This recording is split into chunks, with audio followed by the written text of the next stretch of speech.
Bonjour et bienvenue sur la chaîne d'Isallergie. Aujourd'hui le thème de la vidéo c'est la trousse d'urgence. Je vais vous présenter à côté de moi trois types de trousses d'urgence. Voilà, je tiens à signaler et mettre l'importance sur le fait que je ne cherche en aucun cas à faire de la publicité pour les marques.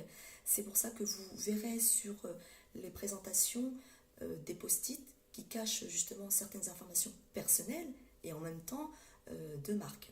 Voilà, donc la première trousse d'urgence, c'est une trousse qui est super sympa, elle est rigolote, elle est toute jolie, elle a plein d'avantages, mais elle a aussi un inconvénient. L'inconvénient, c'est le poids. Mais qu'est-ce que c'est le poids à côté de ce qu'elle contient? Elle contient tout ce qui peut sauver de la vie de votre enfant. Donc en collectivité, moi j'ai déjà eu des remarques me disant qu'elle était trop lourde, etc., qu'il fallait changer de trousse. Mais aujourd'hui, j'ai pas encore, on va dire que j'ai pas encore pris le temps de trouver une trousse voilà, qui ne dispose que d'avantages. Parce que aussi celle-ci, elle convient très bien et elle est destinée aux enfants qui sont scolarisés ou qui sont dans des structures liées à la petite enfance ou bien chez des nounous, chez papy, mamie, etc. Alors, dans un premier temps, on va peser la trousse d'urgence.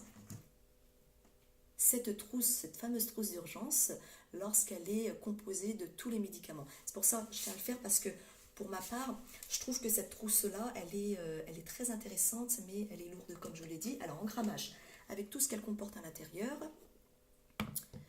je la pèse et elle fait 1 kg 573. Donc c'est quand même pas mal, hein. C'est lourd pour un enfant, hein. Voilà, on va la poser après vide. Bon, c'est pas important, hein. L'important c'est quand elle est pleine parce qu'elle est pleine de médicaments qui sauvent la vie, comme je vous l'ai dit. Alors, cette trousse-là, elle est comme ça. Elle est vraiment toute jolie, des couleurs qui sont très attrayantes.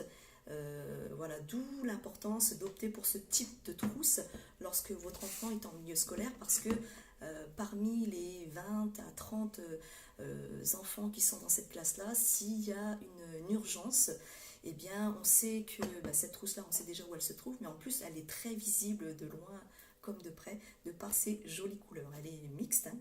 Voilà, et pas principalement pour les garçons, c'est la marque qui l'a faite de cette façon-là. Alors, vous avez la petite poignée qui est comme ça, hein, qui est amovible, enfin qui est amovible, non, qui bouge parce qu'elle n'est pas amovible. Et puis vous avez, comme je vous l'ai dit, elle est faite pour les enfants parce que elle est sécurisée. C'est une trousse qui est sécurisée. Qu'est-ce que je voulais dire par rapport à ça? J'ai plein de choses. Alors, la sécurité, elle est comme ça. Je vous montre. Par-dessous, vous avez deux clips. Ce sont des clips de sécurité. Là, on voit que la trousse est fermée. Pourquoi? Parce que, vous le verrez après, hein, les clips sont à l'extérieur pour que le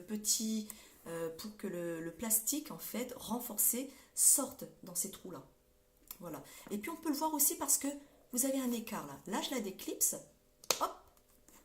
Vous avez entendu le bruit. Donc, je vais le refaire. Hop. Voilà, alors la sécurité, vous avez le morceau de plastique là qui est sorti. Et là, elle est ouverte. Voilà, donc je vais l'ouvrir. On pousse les deux, on fait une pression à l'intérieur. Voilà, là c'est fermé, là c'est ouvert. Et puis vous avez deux cercles qui se trouvent de chaque côté de la trousse. Voilà, comme je vous ai dit, hein, j'ai caché. Vous avez deux cercles qui sont à la fois solides et à la fois souples, on va dire. Ce qui vous permet de pouvoir débloquer cette trousse-là. Je vais vous montrer. Alors, je la mets dans cette position-là pour avoir un meilleur maintien et plus de force. Parce que je vous avouerai que j'ai déjà vu des personnes faire ça. Voilà, debout, c'est assez compliqué. Donc, on la met dans ce sens-là. Vous avez entendu? Voilà, parce qu'on pousse très fortement le plastique. Maintenant qu'elle est déclipsée, hop, on voit à l'intérieur la composition des médicaments. Vous voyez, ça fait un petit panier. Vous avez une poignée au milieu, transportable assez facilement, mais bon, on la transporte pas sans le couvercle, toujours avec le couvercle, puisque c'est ce qui sécurise justement les enfants à l'approche de ces médicaments-là. Et dans cette boîte-là, Dans cette boîte-là, vous retrouvez l'antihistaminique. N'hésitez surtout pas à floquer les médicaments. Dites-vous que les personnes qui sont en charge de votre enfant allergique sont des personnes, certes, qui ont peut-être des enfants, mais pas des enfants allergiques. Vous avez aussi des personnes qui n'ont pas d'enfants, donc aucune connaissance quant aux médicaments liés à la mesure d'urgence, connaissent même pas la chambre d'inhalation, ne savent même pas l'utiliser, donc n'hésitez pas à floquer.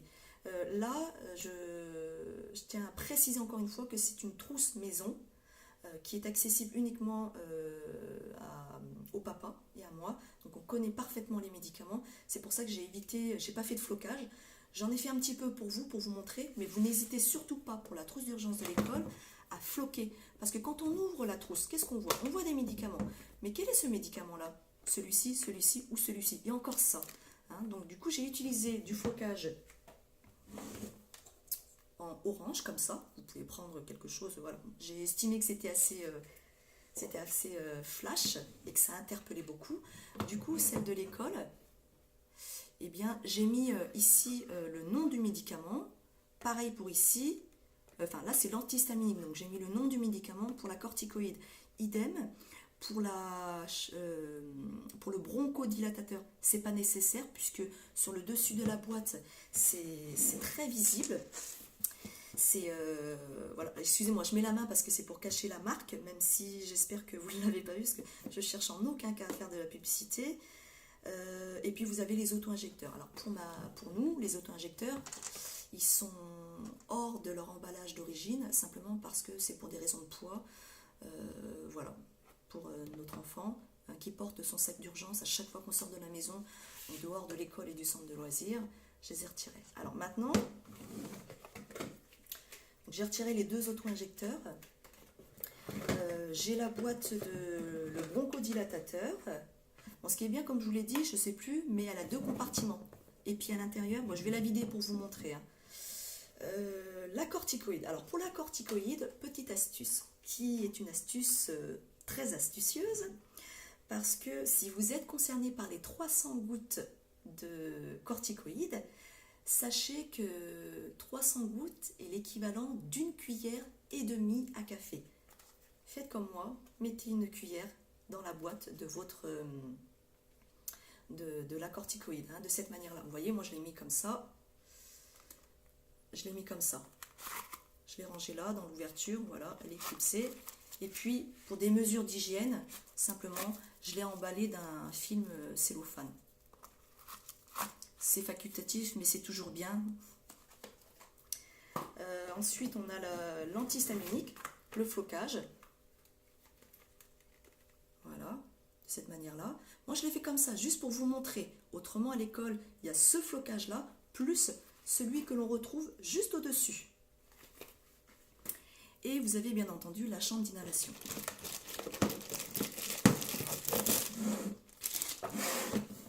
Alors, en ce qui concerne cette chambre d'inhalation-là, pareil, je l'ai floquée pour qu'on sache qu'elle apparaisse à mon enfant. Mais en plus de ça, je conseille de la mettre dans un plastique, si possible. Le plastique d'origine, s'il a la possibilité de régler justement l'ouverture.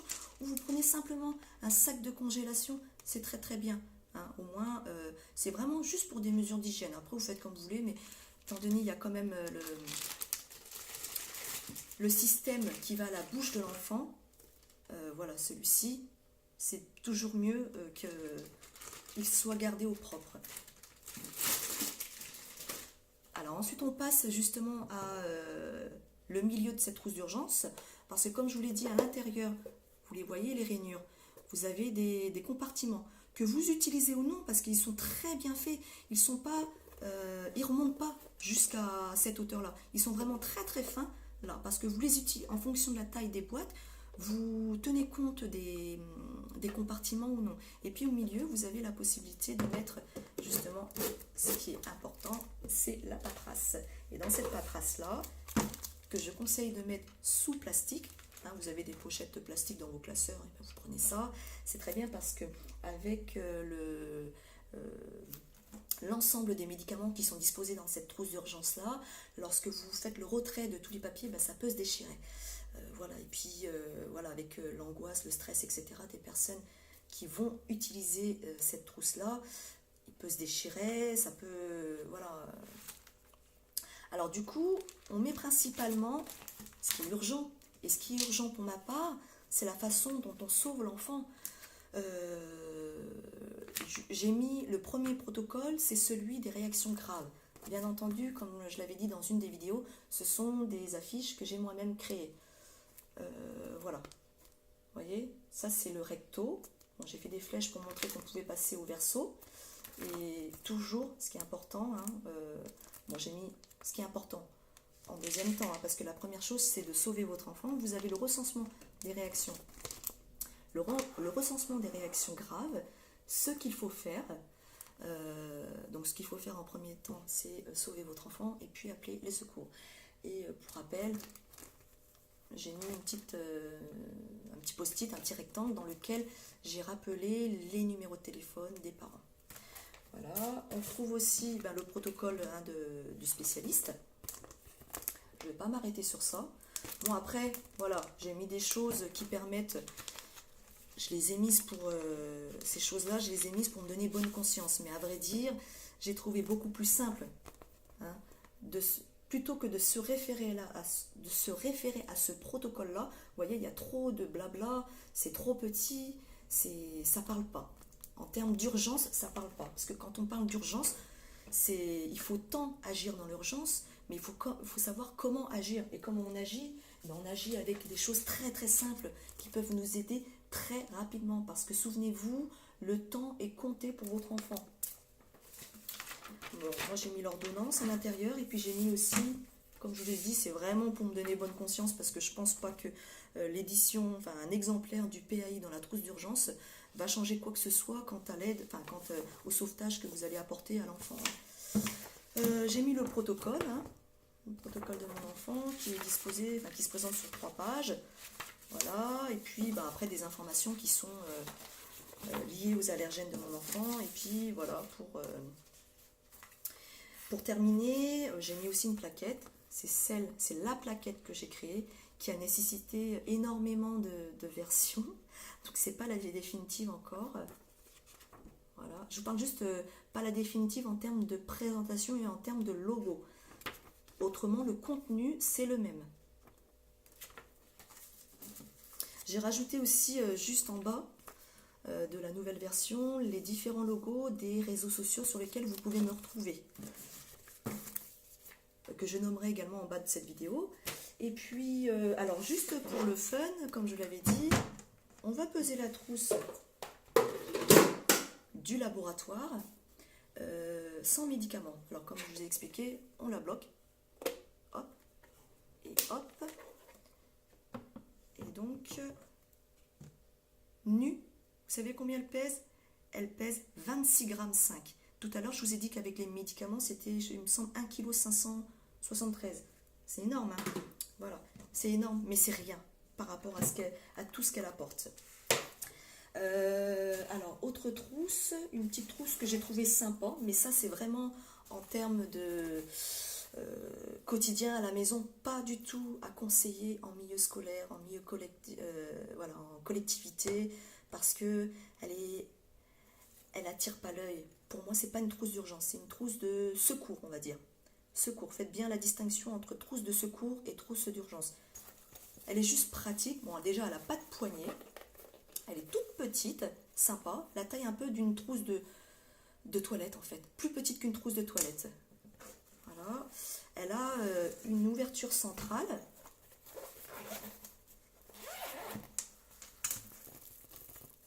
À l'intérieur, vous pouvez mettre vos auto-injecteurs, là parce que vous avez un petit filet. Je ne sais pas si on voit le petit filet. C'est assez large pour mettre les médicaments, parce que moi, c'est ce que j'ai fait. Par contre, elle est petite, un peu trop petite pour la chambre d'inhalation. Si on cale bien, effectivement, on peut la mettre. Bon, il y a des risques de dégradation de la chambre d'inhalation. Hein, parce qu'elle est trop petite et qu'elle nécessite pas, enfin, elle donne pas la place pour. Vous avez une petite pochette là. Et puis, moi, je fais attention quand je vous filme cette trousse-là parce que je tiens vraiment à préserver les marques. Puis, j'ai aucun intérêt à vous montrer les marques. Hein. Ça m'intéresse pas du tout. Ce qui m'intéresse, c'est de pouvoir mieux prévenir pour nos enfants allergiques. Et là, de ce côté-là, vous avez une trousse, mais elle ne dispose pas de la matière qui permet de garder au frais les auto-injecteurs. C'est juste la paperasse par exemple. Des Kleenex, enfin voilà, ce que vous voulez. Voilà pour cette troisième trousse d'urgence. La deuxième, pardon. La troisième, parce qu'avec l'expérience, avec ces années d'expérience, avec l'évolution de l'âge de mon enfant allergique, qui aujourd'hui va bientôt fêter ses 6 ans, j'avais réfléchi à la façon dont lui aurait pu s'approprier de ses allergies. Je dis bien pas de se rendre responsable, parce qu'à cet âge-là, c'est impossible. C'est quasi impossible, et puis c'est pas le but. C'est de lui donner cette notion d'allergie qui lui appartient. Voilà, le réflexe que j'ai pu lui donner, cette éducation-là, permet de lui prendre conscience de cette allergie-là, mais je tiens encore à vous rappeler, c'est pas pour le rendre responsable. En aucun cas, il est responsable de ses allergies alimentaires, en aucun cas, il est responsable de ses médicaments, et encore moins des stylos auto-injecteurs. Ce sont ses parents qui le sont. Je me suis dit, comment faire pour que mon enfant puisse tous les jours avoir ce réflexe-là, en dehors de l'école et du centre de loisirs là. Eh bien, ce réflexe-là, c'est un sac à dos. Un sac à dos avec des couleurs, comme je l'ai dit, les couleurs sont très importantes, tant pour lui que pour la société, parce que quand un enfant porte quelque chose d'inhabituel, de flashy, ça interpelle tout de suite. Eh bien, c'est un petit sac à dos que j'ai trouvé qui est pas cher du tout, qui est accessible. Avec peu de moyens, on peut faire beaucoup de choses. Voilà, même avec des restes, on peut faire beaucoup de choses. Cette trousse-là ne coûte à peine 3 euros. À peine 3 euros, oui, c'est ça. J'ai fait un flocage, et ce flocage-là, c'est par l'aide d'une brodeuse. Oui, d'une brodeuse avec qui je fais appel depuis de nombreuses années. Elle fait aussi de la gravure sur verre, etc. Elle fait beaucoup de choses. Elle m'a brodé les petites couvertures de naissance, enfin, les doudous, voilà, plein de choses. Et là, donc, je lui ai demandé de me broder sur la trousse, enfin, sur le sac à dos d'urgence de mon enfant. J'ai des allergies alimentaires. Alors,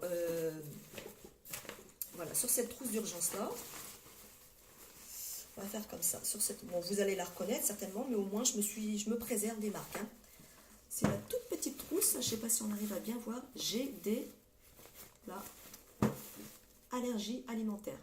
Voilà. Après, malheureusement, la broderie, elle condamne la petite fermeture qui se trouve sur le côté, mais c'est pas grave, on n'en a pas besoin de cette fermeture-là. Ce qui est important, c'est de pouvoir ranger à l'intérieur les médicaments. Et puis toujours, hein, moi j'aime bien mettre, ce qui peut me rassurer, c'est cette forme de porte-clés, voilà, qui coûte pas cher non plus, mais au moins, si dans une sortie, ça peut arriver, ça n'arrive pas qu'aux autres, mais que vous perdez votre enfant, au moins, il y a, voilà, j'ai remis du fluo en plus, les numéros de téléphone des parents. Et vous avez à l'intérieur, voilà, les médicaments qui sont disposés de la même manière que pour l'autre trousse d'urgence. Voilà, ça c'est un réflexe. Eh bien écoutez, la vidéo sur les différentes trousses d'urgence étant terminée, je vous souhaite de trouver celle qui correspond le mieux à vous et à votre enfant allergique. N'hésitez pas, je reste là à votre écoute pour vous accompagner, pour vous donner plus d'informations sur les trousses. Voilà. Je vous dis à bientôt pour une prochaine vidéo. À bientôt!